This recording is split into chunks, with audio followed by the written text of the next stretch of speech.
কমল নামটা এখানে একদম উচ্চারণ করবে না। ওই রূপগুপ্তের কানে গেলেই একেবারে সর্বনাশ হয়ে যাবে। ভালো ভালো বৌদি ভালো।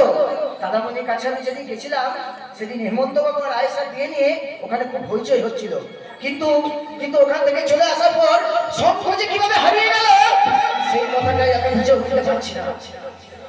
তুমি যে বলেছিলে এই বাড়িতে নাকি সমস্ত দাদা পাপ কার্যের সাক্ষী, পাপ কার্যের কেন্দ্র। ঠিকই তো বলেছি।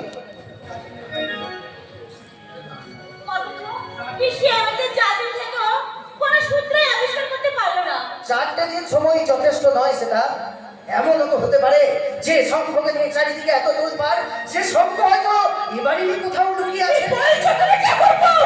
আমার দাদা তাহলে শঙ্খকে কিনে পড়েছে। ঠিকই বলেছে বৌদি, তোমার দাদা ছাড়া এই কাজ আর কেউ করতে পারে না। বাবা তো বললে বড় পিসমশাই শঙ্খকে লুকিয়ে রেখেছে।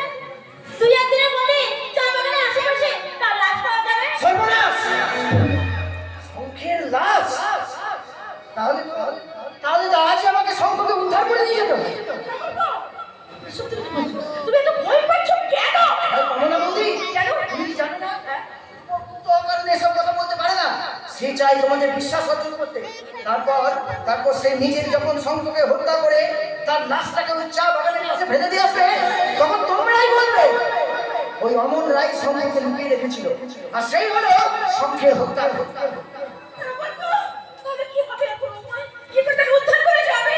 উপায় একটাই বৌদি, ওই রূপক গুপ্তের কথা মতো তোমরা দুজনে এখনই সিনেমা দেখতে চলে যাও, আর আমিও এই বাড়ির কোথাও গিয়ে আত্মগোপন করে থাকি। বাড়িতে কেউ নেই ভেবে ওরা যখন নিশ্চিন্তে নিরুপদ্রবে ওদের কাজ শেষ করবে, ঠিক তখনই আমি আড়াল থেকে দেখে ভালো করে মিলিয়ে নেব রূপক গুপ্তের সম্পর্কে আমার ধারণাটা সঠিক কি না। এই না আমার বাড়ি চাবি আমার ঘরে। দাদা একদম যাবে না, আমি না করে তো দরজার ধারে পাশেও থাকবে না। তুমি চুপ করে ঘরের মধ্যে লুকিয়ে থাকবে। থ্যাংক ইউ বৌদি, মেনি মেনি থ্যাঙ্কস। সেটা খুব সাবধান, আমি যে বাড়িতে লুকিয়ে আছি সেই কথাটা যেন রূপক গুপ্ত বা ব্রিজেশ পান্নার কানে ঘুণাট করেও না যায়। সাবধানে যাও।